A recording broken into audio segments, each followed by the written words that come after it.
విధమైనటువంటి నిర్ణయాలు తీసుకోవాలి, చక్కనైన నిర్ణయాలను తీసుకోవాలి, ఏ విధంగా అభివృద్ధి జరగడం కోసం చెప్పే నిర్ణయాలు తీసుకోవాలి అన్నటువంటి విషయాన్ని ఆ యొక్క పాలక వర్గం అంతా కూడా కూర్చొని నిర్ణయం చేస్తూ ఉంటుంది. అలాంటి పాలక వర్గం లోపల మంచివాళ్ళు ఉంటారు, చెడ్డవాళ్ళు కూడా ఉంటారు. ఒకవేళ పాలకుడు మంచివాడే అయితే, అధికారి మంచివాడు అయితే పాలనా వ్యవస్థ అంతా కూడా సక్రమంగా నడుస్తుంది. వ్యవస్థ లోపల ఎలాంటి లోటుపాట్లు కానీ ఒడిదుడుకులు కానీ లేకుండా సక్రమంగా ఆ వ్యవస్థ అంతా కూడా నడుస్తుంది. ఒకవేళ ఆ పాలకుడే రాజే కనుక దుష్టుడైతే, నీచమైనటువంటి బుద్ధి కలిగి ఉంటే వ్యవస్థ అంతా కూడా నాశనం అయిపోతుంది. వ్యవస్థ అంతా కూడా అప్రతిష్టపాలు చేస్తూ అడ్డదారిలో నడిపిస్తూ ఉంటాడు వ్యవస్థ అంతా కూడా. ఒకవేళ పాలకుడు మంచిగా ఉన్నప్పటికీ కూడా తనకు సహకరించేటువంటి మిగతా గణాలు ఎవరైతే ఉన్నారో వాళ్ళలో ఏ ఒక్కరు కూడా ఒక వ్యవస్థ చక్కగా నడవాలి అంటే చక్కనైనటువంటి సూచనలు సలహాలు చేస్తూ ఉండాలి. అలా సూచనలు సలహాలు ఎవరు ఇస్తారు? మనకు మంత్రి ఇస్తాడు. ఈ విధమైన నిర్ణయాలు తీసుకుంటే మనకు వ్యవస్థ బాగుంటుంది అని సూచనలు చేసేటువంటి వాడు ఉంది. కాబట్టి ఆ మంత్రి కూడా మంచివాడైతే మంచి సలహాలు ఇస్తాడు. ఆ మంత్రి చెడ్డవాడైతే పడిచేటువంటి సలహాలు కూడా కూడా అంటే వ్యవస్థ నడవాలి అంటే పాలకుడు, అదేవిధంగా పాలకుడికి సహకరించేటువంటి గణమంతా కూడా ఒకరితో ఒకరు ఏ విధంగా సఖ్యంగా ఉంటారు, దాని ఆధారంగా వ్యవస్థ అనేది సక్రమంగా ఉందా, అక్రమంగా ఉందా, ఏ విధంగా ఉందని తెలుస్తుంది. అదేవిధంగా ప్రతి సంవత్సరం కూడా ఈ ఉన్నటువంటి 7 రోజుల లోపల ఆదివారం, సోమవారం, మంగళ, బుధ, శుక్ర, శనివారాల లోపల ఏదో ఒక రోజు మాత్రమే ఈ సంవత్సరాలు ప్రారంభమవుతుంది. ఏ రోజైతే ఈ సంవత్సరాలు ప్రారంభం అవుతుందో ఆ రోజుకు అధిపతి ఎవరైతే ఉంటారో వారే ఈ సంవత్సరానికి అధికారిగా ఉంటాడు, పాలకుడుగా ఉంటారు. ఈ సంవత్సరం మనకు ఉగాది మంగళవారం రోజు కలిగింది. ఈ రోజు మనం నిర్వహించుకుంటున్నాము. మంగళవారము అంటే ఈ మంగళవారానికి అధిపతి కుజుడు. కాబట్టి ఈ సంవత్సరం అంతా కూడా ఈ క్రోధినామ సంవత్సరానికి అధికారిగా పాలకుడుగా కుజుడు ఉంటాడు. రాజు కుజుడు ఈ సంవత్సరం అంతా కూడా. ఆ యొక్క ప్రతి రాజుకు కూడా ఒక తాను ప్రయాణం చేయడం కోసమని, తన యొక్క రాజ్యాన్నంతా చూసుకోవడం కోసమని చెప్పేసి ఒక వాహనం కూడా ఉంటుంది. ఆ వాహనము మంచిగా నడిచిందనుకోండి, చాలా చక్కగా ఉంటుంది. వాహనం లోపల ఎలాంటి ఇబ్బందులు లేకుండా నడుస్తూ ఉంటుంది వాహనం. అలా కాకుండా రిపేర్లు ఎక్కువగా వచ్చాయనుకోండి, ఆ వాహనం అంతా కూడా ఎక్కడ ఆగిపోతుందో, ఎప్పుడు ఆగిపోతుందో తెలియకుండా అవుతుంది. ఇక నడిచేటువంటి వాహనం పైన కూడా ఆధారపడి ఉంటుంది. రోడ్డు పైన నడిచే వాహనం అనుకోండి, హైవే పైన పోతే ఎలాంటి స్పీడ్ బ్రేకర్లు ఉంటాయి కాబట్టి చాలా చక్కగా వాహనం స్పీడ్గా వెళ్తుంది, వేగంగా వెళ్తుంది. అదే గ్రామీణ ప్రాంతాల్లో అయితే గుంతలు ఉంటాయి, స్పీడ్ బ్రేకర్లు ఉంటాయి కాబట్టి వాహనం మెల్లిగా వెళ్తుంది. అదే సముద్రంలో ప్రయాణం చేశామనుకోండి, సముద్ర ప్రయాణం లోపల వచ్చేటువంటి అలలకు, ఆ అలల తాకిడికి అందులో ప్రయాణం చేసేటువంటి ఓడ ఏదైతే ఉందో ఎగుడు దిగుడుగా ఒడిదుడుకులతో ప్రయాణం చేస్తుంది. ఆ సముద్రం లోపల ఎప్పుడు తుఫానులు వస్తాయో తెలియదు, ఎప్పుడు అల్పపీడనాలు వస్తాయో తెలియదు. కాబట్టి ఆ సముద్ర మార్గం అంతా, యానం అంతా కూడా ఒడిదుడుకులతో కూడుకున్నటువంటిది. అదేవిధంగా ఈ సంవత్సరం రాజుకు అయినటువంటి కుజుడికి వాహనంగా నావ ఉంది. ఆ నావ పైన కుజుడు ఈ రాజ్య యొక్క సంవత్సరాలంతా కూడా పాలన చేస్తూ ఉన్నాడు. ఇక ఆయనకు సూచనలు సలహాలు ఇవ్వడం కోసమని ఒక మంత్రి కూడా ఉన్నాడు. ఆ మంత్రి శని.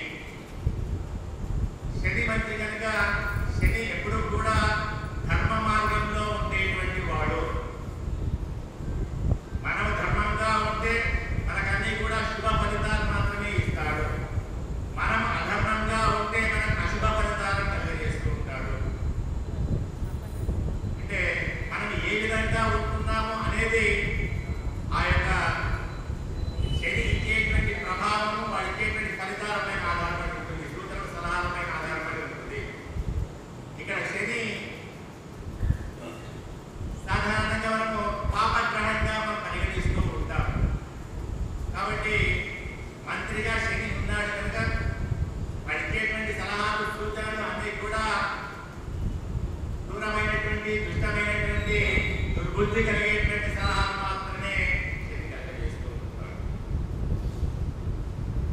ఈ విధంగా సమస్తమైనటువంటి వ్యవస్థను ఏర్పాటు చేసుకొని ఆ వ్యవస్థ లోపల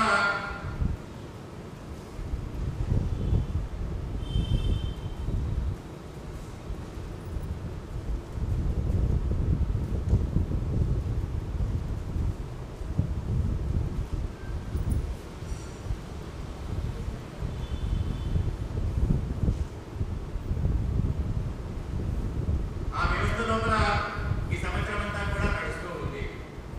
మరి ఈ సంవత్సరం రాజు కుజుడు కనుక ఏ విధంగా ఉంటుంది అంటే అగ్ని తస్కరో దాస్యో నృపటిగ్రహతాప్తున అత సస్యో మౌవ్యాడో భౌమే వర్షాధిపేసతి. రాజు కుజుడు కనుక ఆయన కుజుడు ఏ విధంగా ఉంటాడు అంటే ఆ గ్రహం యొక్క ప్రభావం ఎక్కువ ఎలా ఉంటుందంటే చురుకుదనం ఎక్కువగా ఉంటుంది. చాలా వేగంగా స్పందించేటువంటి స్వభావం కలిగి ఉంటుంది.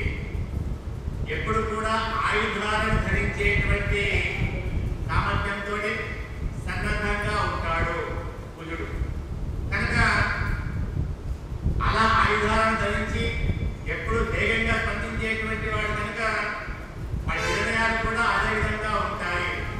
అగ్నితత్వం కలిగినటువంటి వాడు కుజుడు. అగ్నితత్వంతో ఉంటాడంటే అగ్ని ఎప్పుడు కూడా భగభగా మండుతూ ఉంటుంది, వేడిని కలగజేస్తూ ఉంటుంది. కనుక ఈ సంవత్సరము వేడిని ఎక్కువగా ఉంటుంది, ఎండలు ఎక్కువగా ఉండబోతున్నాయి.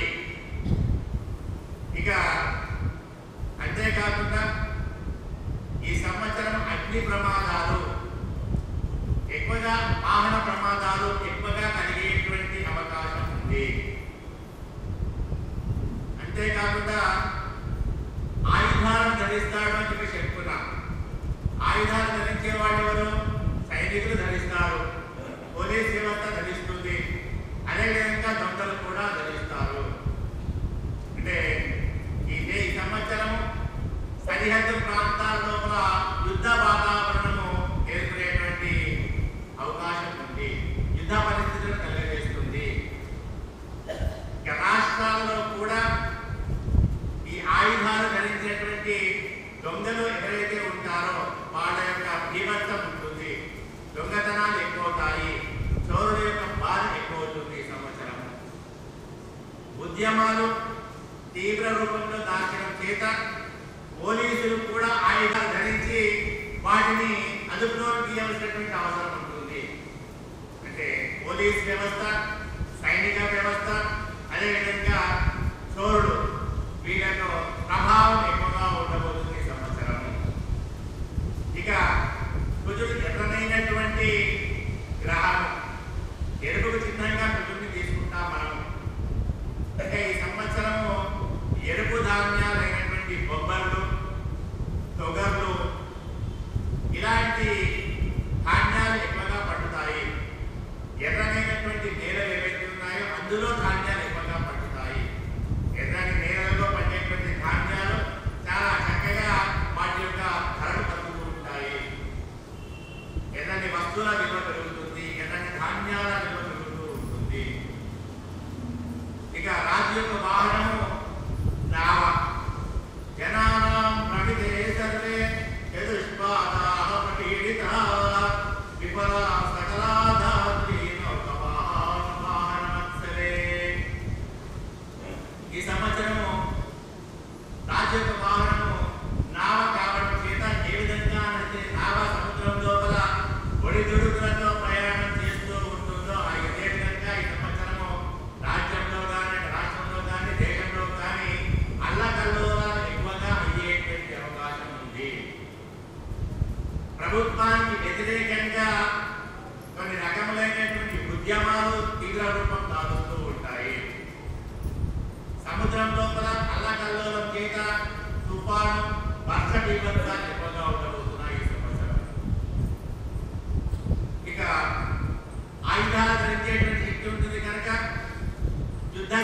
ఒప్పందాలు చేయడం,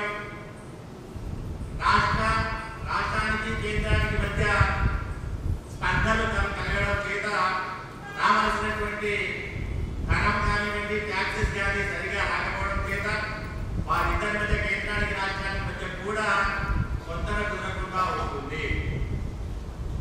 తద్వారా ప్రజలపైన భారాన్ని వేస్తారు. ఇక ట్యాక్సులు పెరిగేటువంటి అవకాశం ఉంది ఈ సంవత్సరం. ఇక రాజుకు మంత్రిగా ఉన్నటువంటి వాడు శని మంత్రిగా ఉన్నట్లయితే మందసస్యం సర్వే ప్రజాపీడా భవే నిత్యం సూర్యపుత్రస్య మంత్రిత. ఈ సంవత్సరం మంత్రి శని అవడం చేత మందవృష్టి మందసస్యం పంటలు తక్కువగా పండుతాయి. అంటే పంటలు తక్కువగా పడడం అంటే ధాన్యం తక్కువగా అవుతుంది. మనకి ధాన్యం తక్కువగా రావడానికి 2 రకాల కారణాలు ఉంటాయి. కరువు కాటకాలు ఏర్పడడం, తద్వారా పంటలు పండకపోతే ధాన్యం తక్కువగా వస్తుంది. అదేవిధంగా చక్కగా పంట ఎదిగిన తర్వాత అకాల వర్షాలు పడ్డాయనుకోండి, ఆ పంటంతా కూడా నాశనం అయిపోతుంది. తద్వారా కూడా మనకు పంట అనేది తక్కువగా వస్తుంది. అంటే ఏ విధంగా చూసినప్పటికీ కూడా పండేటువంటి పంటల వల్ల వచ్చేటువంటి ధాన్యం తక్కువగా ఉంటుంది, కరువు కాటకాలు ఎక్కువగా ఉంటాయి. సకాలంలో వర్షాలు కురవకపోవడం చేత పంట నష్టం కూడా ఎక్కువగా ఉంటుంది ఈ సంవత్సరము. ఇక సేనాధిపతి శుక్రుడు యది సేనాధిపతాభ్యో అల్పవృత్యం బుద్ధయా శ్రీపుత్రయో సదా ప్రీతి అన్యోన్యమనోత్సవై. శుక్రుడు స్త్రీ గ్రహానికి సూచిక కనుక ఈ సంవత్సరం అంతా కూడా, అంతేకాకుండా శాంత సౌమ్యుడు, జ్ఞాని శుక్రుడు, జ్ఞానానికి సూచిక శుక్రుడు. కాబట్టి ఈ సంవత్సరం అంతా కూడా కొద్దిపాటి వర్షాలు సకాలంలో పడుతూ ఉంటాయి, కొంత మేరకు వర్షాలు పడుతూ ఉంటాయి.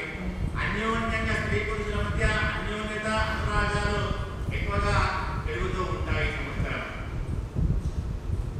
ఇక పూర్వ సస్యాధిపతి కుజుడు సువృష్టి సర్వదేశేషు సమృద్ధాశ్రమకాలశ భూమిస్తు పరత పూర్వ సస్యాధిపే కుజే. ఈ సంవత్సరము కుజుడు పూర్వ సస్యాధిపతి కనుక దేశం లోపల అన్ని ప్రాంతాలలో కూడా వర్షాలు చక్కగా పడతాయి. తద్వారా ఎక్కడైనటువంటి ధాన్యాలు ఏవైతే ఉన్నాయో, శనగలు, బొబ్బర్లు, సోగర్లు, ఇలాంటి ధాన్యాలు ఎక్కువగా పండుతాయి. దానివల్ల లాభాలు ఎక్కువగా ఉంటాయి. ఎర్రటి భూముల్లో పడినటువంటి ధాన్యాల వల్ల కూడా లాభం ఎక్కువగా ఉంటుంది. ఇక అగ్ర సస్యాధిపతి రవి గోధూమయవ ముఖ్యాని సమృద్ధాని భవిష్యంతి సస్యాధినాయకే. ఈ సంవత్సరము సూర్యుడు సస్యాధిపతిగా, అపర సస్యాధిపతిగా ఉన్నాడు కనుక గోధుమలు, ఎవలు, ఉదుమలు, శనగలు ఇలాంటి ధాన్యాలకు ధర ఎక్కువగా పలుకుతూ ఉంటుంది. అదేవిధంగా ధాన్యాధిపతి కూడా రవి ఉన్నాడు. మందవృష్టి ఫలం స్వల్పం మధ్యంతమోత్మయ రక్త సస్యాధిపతి సూర్యే ధాన్యాధిపేసతి. ఈ సంవత్సరం ధాన్యాధిపతి సూర్యుడు అయినందువల్ల పంటలు వర్షాలు సకాలంలో పడతాయి. తద్వారా సామాన్యమైనటువంటి, అంటే తక్కువగా వర్షపాతంతో పండేటువంటి పంటలు ఏవైతే ఉన్నాయో అవన్నీ కూడా చక్కగా పండుతాయి. కానీ భయాన్ని కలగజేస్తూ ఉంటాయి. ఆ పంటలు పడతాయో లేవో, సరిగా వస్తాయో లేవో అన్నటువంటి భయాన్ని కలిగేయడంతో పాటు సూర్యుడు కూడా ఎరుపు రంగుకే సూచిక. కాబట్టి ఎర్రమైనటువంటి పంటలు ఎర్రమైనటువంటి నేలలో మాత్రమే ఎక్కువగా పండేటువంటి అవకాశం ఉంది. ఇక అర్ఘాధిపతి శుక్రుడు. అర్ఘాధిపే శుక్లే సర్వనాస్పృష్టి స్వేదధాన్యం సుపరితం సుభిక్షం స్వాచ్ఛభూతలే. ఇక ఈ సంవత్సరము అన్ని రకములైనటువంటి ధాన్యాల యొక్క ధరలు పెరుగుతాయి. బియ్యం ధరలు కూడా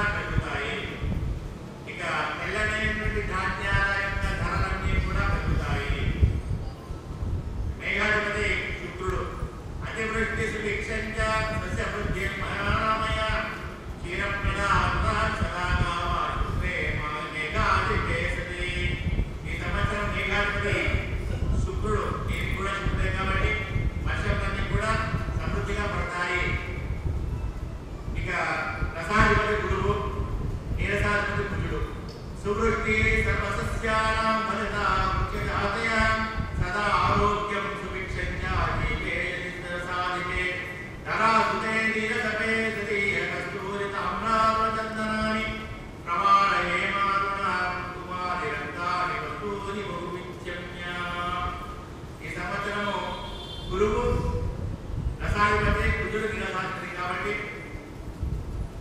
సత్యంగా వర్షాలు పడతాయి, సమృద్ధిగా వర్షాలు పడతాయి. ఈ సంవత్సరం దేశమంతా కూడా క్షేమంగా ఉంటుంది, అందరూ కూడా జనులు ఆరోగ్యకరంగా ఉంటారు.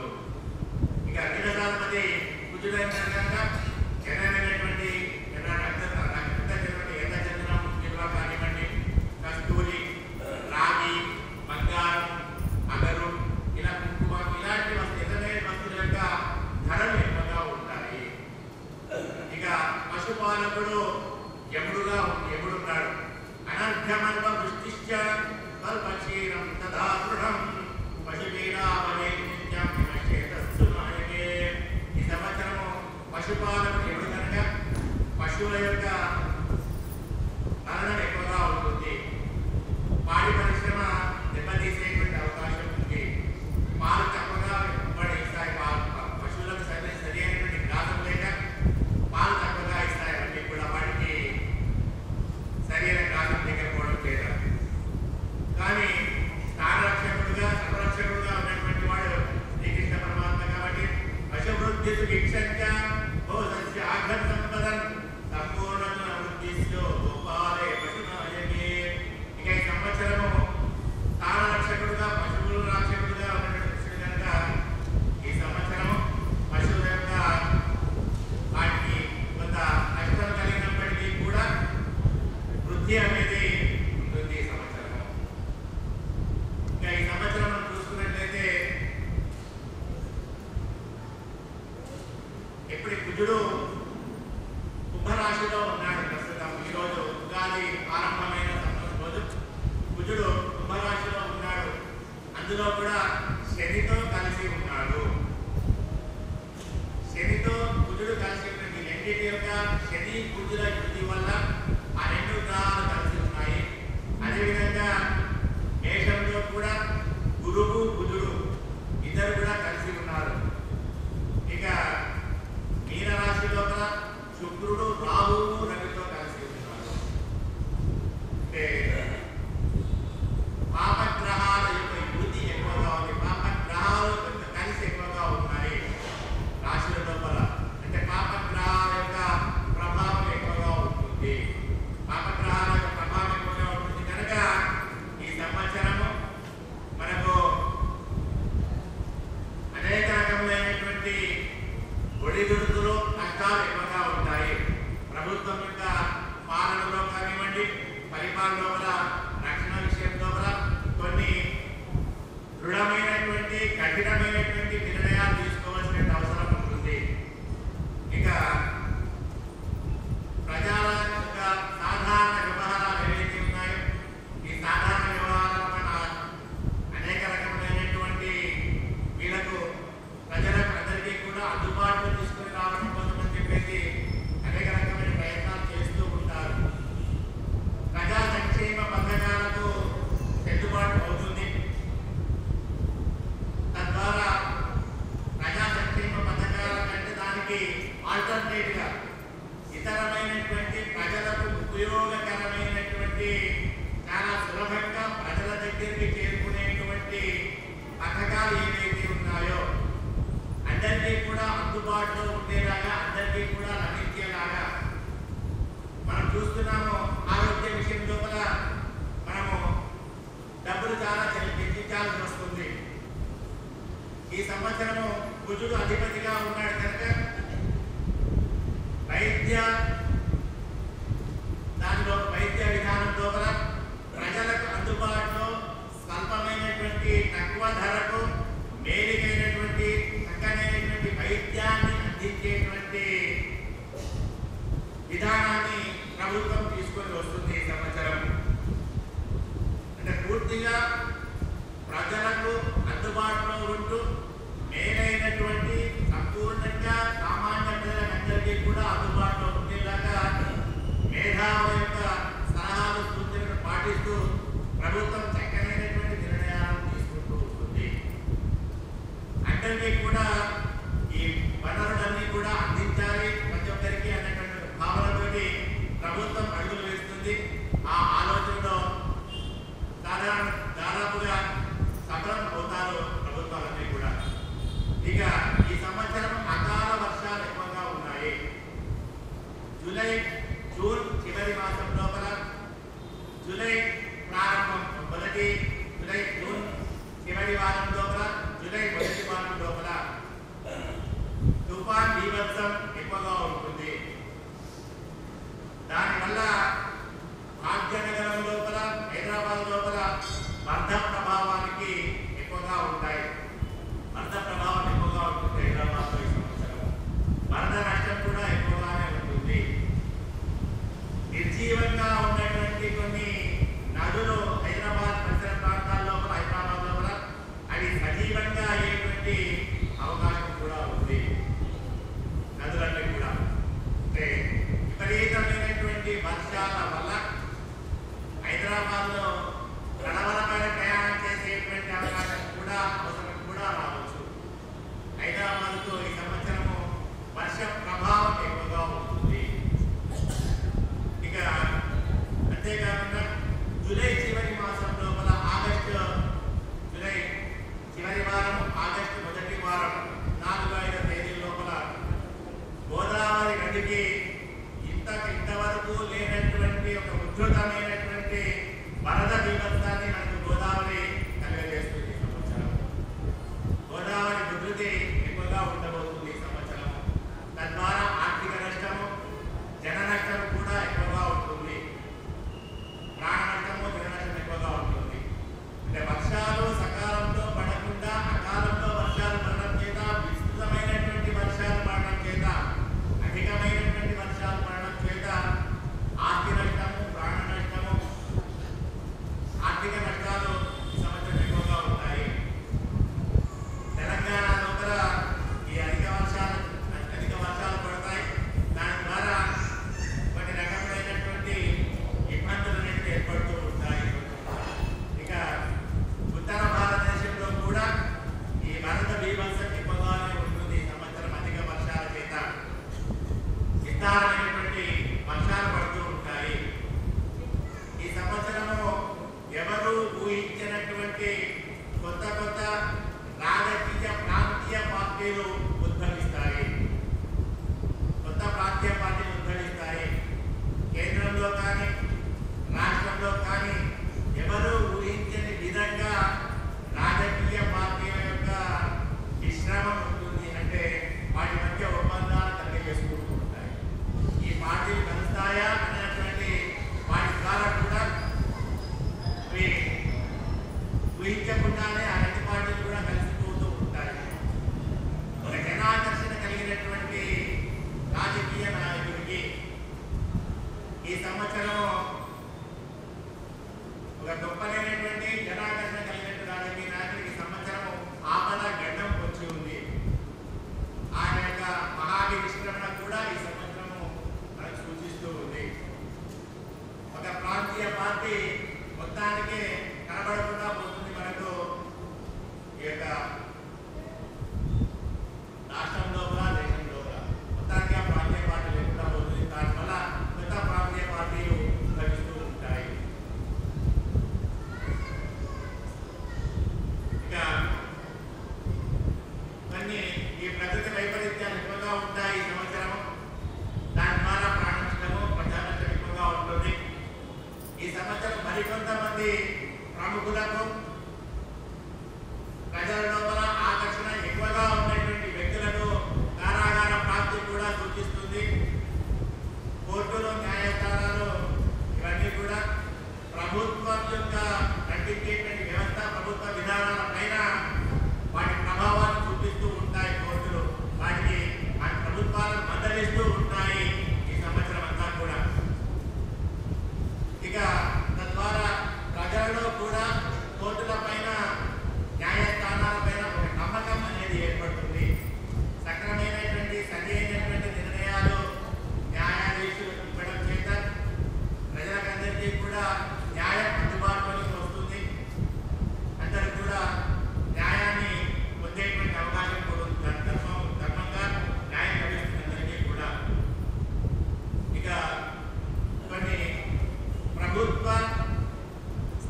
కోర్టుల యొక్క న్యాయస్థానాల యొక్క ఇన్వాల్వ్మెంట్ వల్ల అలాంటివన్నీ కూడా వివాదాస్పద కేంద్రాలుగా ప్రభుత్వ స్థలాలు మిగిలిపోతూ ఉంటాయి. తిరిగి మళ్ళీ ప్రభుత్వం వాటిని కూడా స్వాధీనం చేసుకుంటూ ఉంటుంది. ఇక ఈ సంవత్సరము భారతదేశం నుంచి విడిపోయినటువంటి ఒక ప్రాంతాన్ని కలుపుకునేటువంటి ప్రయత్నం కూడా చేస్తారు. అందులో సఫలీకృతం కూడా అవుతుంది భారతదేశం, అంతవరకు సఫలీకృతం కూడా అవుతుంది. ఇక విదేశాల్లో ఉన్నటువంటి శరణార్థులు ఎవరైతే ఉన్నారో మన దేశానికి సంబంధించినటువంటి వాళ్ళందరినీ కూడా మన దేశానికి తిరిగి తీసుకుని రావాల్సి వస్తుంది. ఇక ఇతర దేశాల్లో అక్రమంగా దాచుకున్నటువంటి సంపద ఏదైతే ఉందో ఆ సంపదను తిరిగి మన దేశానికి తీసుకుని రావడం లోపల ప్రభుత్వాలు కొంతవరకు సఫలం అవుతారు అనేది ఈ సంవత్సరం సూచిస్తూ ఉంది. ఇక రెండవ అర్ధభాగం నుంచి అంటే దసరా తర్వాత రియల్ ఎస్టేట్ వ్యాపారం మళ్ళీ పుంజుకుంటుంది.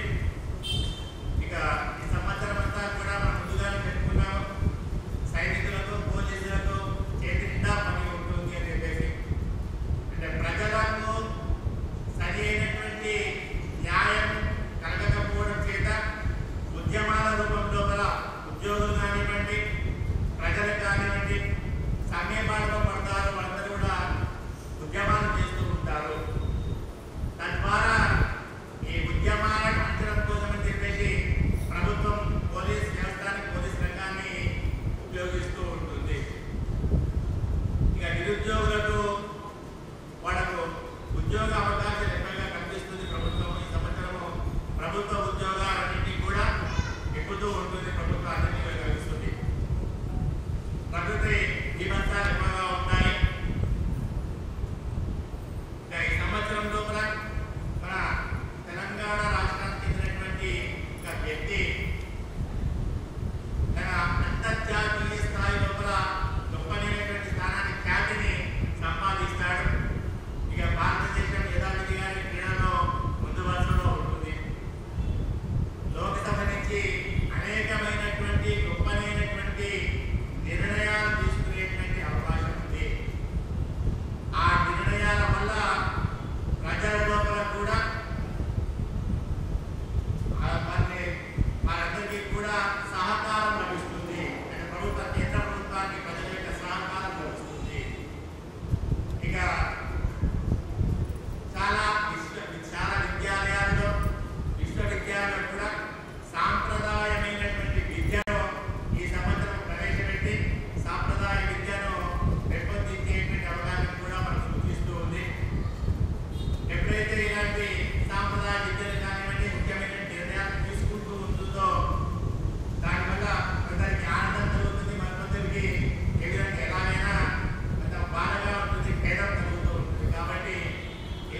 శుభకార్యాలకు అవకాశం ఉంది. ఇక మే 1వ తారీఖు నాడు గురువు మేషరాశి నుంచి వృషభానికి ప్రవేశిస్తూ ఉన్నాడు. వృషభంలో గురువు ప్రవేశించినప్పుడు నర్మదా నది, దాన్ని మనకు రేవా నది అని కూడా అంటారు. నర్మదా నదికి పుష్కరాలు వస్తాయి. మే 1 నుంచి మే 12 వరకు కూడా ఈ నర్మదా నది పుష్కరాలు ఉంటాయి. ఈ పుష్కర కాలం లోపల మనకు పితృ సంబంధితమైనటువంటి కార్యాలు చేయడము, పిఠ ప్రదానాలు చేయడము, పుష్కర స్నానాలు చేయడం అనేది విశేషమైనటువంటిది. వింధ్యా పర్వతాల లోపల జన్మించినటువంటి నర్మదా నది పశ్చిమ దిశగా ప్రవహిస్తుంది. అది అరేబియా సముద్రంలో కలుస్తుంది. రేవా నది అంటారు. దాంతో పాటు అమరకంటక అనేటువంటి నది, రేవా అమరకంటక, ఈ 2 నదుల యొక్క సంగమం చేత ఏర్పడినటువంటిది నర్మదా నది. ఆ నర్మదా నదిలో పుష్కర స్నానం చేయడం అనేది గొప్పనైనటువంటి భాగ్యము. పుష్కర స్నానాలు అందరూ కూడా చేసుకోవాలి. ఇక ఈ సంవత్సరం మే 4వ తేదీ నుండి 28వ తేదీ వరకు కూడా దొడ్డు కర్తరి వాస్తు కర్తరి ఉంది. ఈ దొడ్డు కర్తరి వాస్తు కర్తరి లోపల కట్టెకు సంబంధించినటువంటి, అంటే దర్వాజలు పెట్టాలి. నాకు శుభముహూర్తాలు లేవు కాబట్టి అలాంటివి ఏవి ఉండవు. కానీ కట్టెకు సంబంధించినటువంటి పనులు ఏవి కూడా ఈ మే మాసంలో చేయకూడదు. ఇక ఈ సంవత్సరం మకర సంక్రమణ మనకు జనవరి 14, 2025 రోజు మకర సంక్రమణ జరుగుతుంది. ఈ సంవత్సరము ఉదయం 14 జనవరి 2025 ఉదయం 8:55 రవి మకర రాశిలోకి ప్రవేశిస్తూ ఉన్నాడు. భీకరమైనటువంటి స్వరూపంతో 3 తలకాయలు, 8 చేతులు, పెద్దదైనటువంటి పొట్టతోటి పులి మీద ప్రయాణం చేస్తూ మహోధరుడు అనేటువంటి నామంతో సంక్రాంతి పురుషుడు మకరంలోని ప్రవేశిస్తూ ఉన్నాడు. తద్వారా అనేక విధమైన మకర సంక్రాంతికి అనిష్టములు కలిగేటువంటి అవకాశం ఉంది. కోపాలు రావడం, తద్వారా అనేక విధమైనటువంటి తిరిగి గాలివాడగా మారినట్టు మనస్పర్ధలు పెరిగిపోతూ ఉంటాయి. కూర్చుంటే ఇద్దరు వ్యక్తుల మధ్య కొట్టాలు ప్రారంభమవుతూ ఉంటాయి. ఇక ఈ సంవత్సరం 4 గ్రహణాలు ఉన్నాయి. 2 సూర్యగ్రహణాలు, 2 చంద్రగ్రహణాలు. కానీ ఈ గ్రహణాలు ఇవి కూడా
లేదా సుందరకాండ పారాయణం చేయడం. ఈ మకర, కుంభ, మీన రాశుల వారు హనుమాన్ చాలీసా ప్రతిరోజు కూడా పారాయణం చేయడం. ఇలా స్వామివారి యొక్క ఆరాధన చేయడం చేత, ఆంజనేయ స్వామి వారికి ఆరాధన, వెంకటేశ్వర స్వామి వారికి ఆరాధన చేయడం చేత శని గ్రహం యొక్క ప్రభావాన్ని తక్కువ చేసుకోవచ్చు, దాని ప్రభావం తగ్గిపోతుంది. ఇక మే 1 నుంచి గురువు వృషభ రాశిలోకి ప్రవేశిస్తున్నాడు కనుక మేషరాశి వారికి, అదేవిధంగా కర్కాటక రాశి వారికి, వృశ్చిక రాశి వారికి, మకర రాశి వారికి, కన్యా రాశి వారికి, ఈ 5 రాశుల వారికి శుభ ఫలితాలు ఉంటాయి. మేషరాశి వారికి ధనస్థానంలో గురువు ఉంటున్నాడు. అదేవిధంగా కర్కాటక రాశి వారికి 11వ ఇంట గురువు ఉంటున్నాడు. కన్యా రాశికి 9వ ఇంట్లో గురువు, వృశ్చిక రాశి వారికి 7వ ఇంట్లో గురువు, ఇక మకర రాశి వారికి 5వ ఇంట్లో గురువు ఉన్నాడు. కాబట్టి ఈ 5 రాశుల వారు ఈ సంవత్సరం శుభ ఫలితాలను పొందుతారు. వివాహం కావాల్సినటువంటి యువతి యువకులకు వివాహాలు నిశ్చయం కావడం, వివాహాలు కుదరడం, వివాహాలు జరగడం అనేది జరుగుతుంది. ఇక ఎవరైనా ఇల్లు కట్టుకోవాలి అనుకున్నటువంటి వాళ్ళకు కూడా శుభయోగం కనుక వాళ్ళ యొక్క కోరికలు నెరవేరుతాయి. పాలకులకు, అధికారులకు, ఈ రాశి వారికి గురువు శుభస్థానంలో ఉండడం చేత వారు కోరుకున్నటువంటి స్థానం ఏదైతే ఉందో, కోరుకున్నటువంటి అధికారం ఏదైతే ఉందో అది పొందేటువంటి అవకాశం ఉంది ఈ 5 రాశుల వారికి. మేషరాశికి, కర్కాటక రాశి, కన్యా రాశి, వృశ్చిక రాశి, మకర రాశుల వారికి, ఈ 5 రాశుల వారికి కూడా శుభ సూచన చేస్తూ ఉంది. మొత్తానికి మనము ఈ నవగ్రహాల ప్రభావం ఈ భోజనామ సంవత్సరంలో మనం చూసుకున్నట్లయితే అన్ని గ్రహాలు కూడా అన్ని రాశులపైన ప్రభావాన్ని సూచిస్తూ ఉంటాయి, చూపిస్తూ ఉంటాయి. అవి ఉండేటువంటి స్థానాల ఆధారంగా అవి శుభ ఫలితాలను ఇవ్వడం, అశుభ ఫలితాలను ఇవ్వడం అనేది జరుగుతుంది.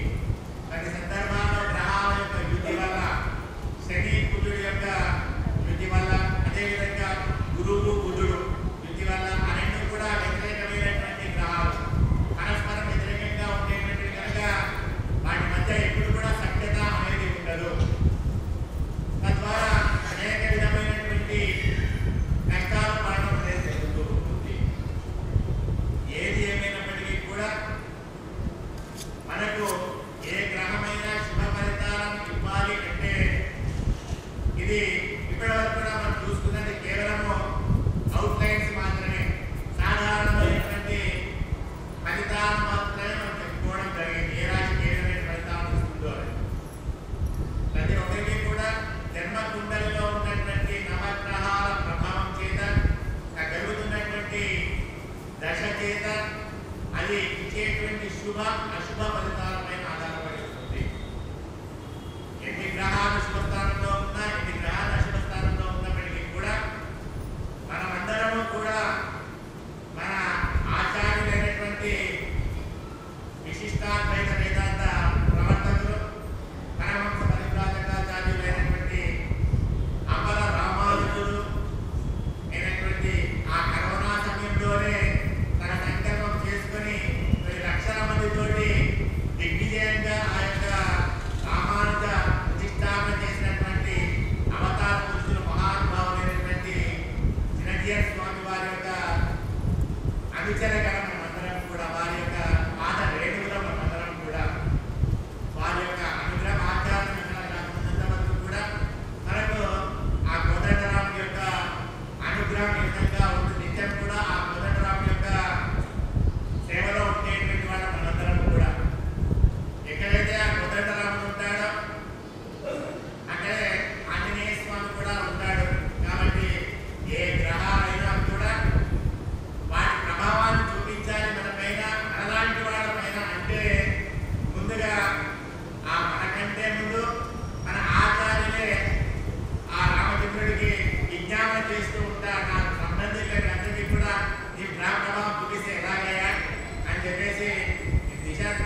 శుభాకాంక్షలు. ఈ రోజు నుంచి నూతన సంవత్సరం ప్రారంభమవుతాయి. ఈ రోజు నుంచి జరుపుకుంటుంటారు. మన ఆలయంలో కూడా ఈ రోజు నుంచి వసంతోత్సవ స్వామివారికి మంగళవారం కావున ఆంజనేయ స్వామి ఈరోజు కార్యక్రమం ప్రారంభమైంది. ఆలయంలో 20వ తేదీ వరకు కూడా 7 రోజుల పాటు అత్యంత వైభవపేతంగా కూడా మన ఆచార్యుల యొక్క మంగళాశాసనాల్లో అందరూ కూడా కలిసి బ్రహ్మోత్సవ కార్యక్రమాలు జరుపుకుంటాం. 14వ తేదీ అభిషేక కార్యక్రమం ఉంది. సాయంకాలం ప్రారంభించినటువంటి ఉత్సవాన్ని అన్ని లోపల కూడా తెలియజేసి అందరి దేవతలు కూడా ఆహ్వానం చెప్పి ఆ గ్రంథం ప్రార్థిస్తూ ప్రజాపరణ కార్యక్రమం జరుగుతుంది. అదేవిధంగా సాయంకాలం ఆ గ్రంథంలో అందరికీ కూడా ఆహ్వానం చెప్పినటువంటి ఆ దేవతలందరూ కూడా మన ఆలయాన్ని విశేషిస్తారు. వచ్చినటువంటి ఆ దేవతలందరూ కూడా దేవత ఆహ్వాన కార్యక్రమం చేసుకొని ఆ రోజున 2వ రోజు కార్యక్రమం జరుగుతుంది. 3వ రోజున స్వామివారికి విద్య వచ్చినటువంటి దేవతలకు మన మండప ఆరాధన అందరికీ కూడా హవనము మూలము హవన కార్యక్రమాలు జరుగుతాయి. సాయంకాలం రూప పూజ అంటే మనం 3 రోజుల్లో జరిగేటువంటి రామనవమి రాముని యొక్క సీతారామ కళ్యాణ మహోత్సవానికి ముందుగా మనం జరుపుకునేటువంటి రూప పూజ కార్యక్రమం సాయంకాలం 16 మంగళవారం రోజు జరుపుకుంటాం. 17వ రోజున మనమందరం కూడా ఎదురు చూస్తున్నటువంటి సీతారామ కళ్యాణ మహోత్సవాన్ని అత్యంత వైభవంగా జరుపుకొని స్వామివారి యొక్క విగ్రహాన్ని పొందుతాం. మరునాడు గురువారం రోజున సాయంకాలం రథోత్సవం కార్యక్రమంలో అందరూ పాల్గొని స్వామివారిని రథంపై వేదిక చేసుకుని నగరంతా కూడా ఉదయంగా చేసుకుని స్వామివారి యొక్క రథ మహోత్సవాన్ని జరుపుకుంటాం. 19వ రోజున స్వామివారి యొక్క బ్రహ్మోత్సవాల్లో చివరి రోజున మహాప్రమాణ కార్యక్రమం చేసుకుని స్వామివారికి చక్రతీర్థము ఉత్సవ కార్యక్రమాలు చేసుకోవడం జరుగుతుంది. సాయంకాలం ఉత్సవ సమాప్తిగా ద్వాదశ ఆరాధన పుష్పయాత్ర సర్వదేవత వచ్చినటువంటి దేవతలు కూడా మళ్ళీ మీ స్థానాలకు వెళ్ళి మళ్ళీ మేము ఎప్పుడు రమ్మని చెప్పి స్వామివారి సర్వదేవత ఉద్వాసన కార్యక్రమం జరుగుతుంది. గరుడ యొక్క అవరోహణ కార్యక్రమం జరిగిన తర్వాత సప్తాహ పూజ ఏకాంశలతో ఉత్సవం సమాప్తి చేసుకుని మరునాడు 20 శనివారం రోజున చివరి రోజున స్వామివారికి మహాసంక్రాంతి పట్టాభిషేకంలో ఈ సంవత్సరం యొక్క ఉత్సవాలను కూడా జరుపుకోవడం జరుగుతుంది. కావున మనందరం కూడా ఈ కార్యక్రమంలో పాల్గొంటూ స్వామివారి యొక్క అనుగ్రహాన్ని పొందుదాం. రోజునామ సంవత్సరంలో ఇప్పటివరకు మన ఆలయ విజ్ఞాచార్యులు వచ్చేటువంటి ఫలితాలను కూడా చెప్పడం జరిగింది. మంచి జరిగినా చెడు జరిగినా అంతా బాగా ఇదే అని చెప్పి ఆ రామచంద్రుని యొక్క చరణాలు పెట్టినట్లయితే మనందరికీ కూడా ఆ రాముడే ఆ హనుమనే మనందరికీ కూడా రక్షిస్తూ మనందరినీ కూడా ముందుకు తీసుకెళ్ళమని చెప్పి ఆ స్వామి ప్రార్థిస్తాం. అందరం కూడా ఆలయానికి చేసి స్వామివారిని దర్శించుకొని తీర్థాలు వెళ్ళవలసిందిగా మా యొక్క మనలు. అలాగే ఇప్పటి వరకు కూడా మనకు రోజునామ సంవత్సరం యొక్క విశేషాన్ని మన ఆలయ యజ్ఞాచార్యులు డాక్టర్ సముద్రారాజు వారిని సన్మానించుకుని అనుగ్రహాన్ని పొంది ఆశీర్వాదాలు పొందుతాం. జై శ్రీమన్నారాయణ. జై గురు హనుమానికి జై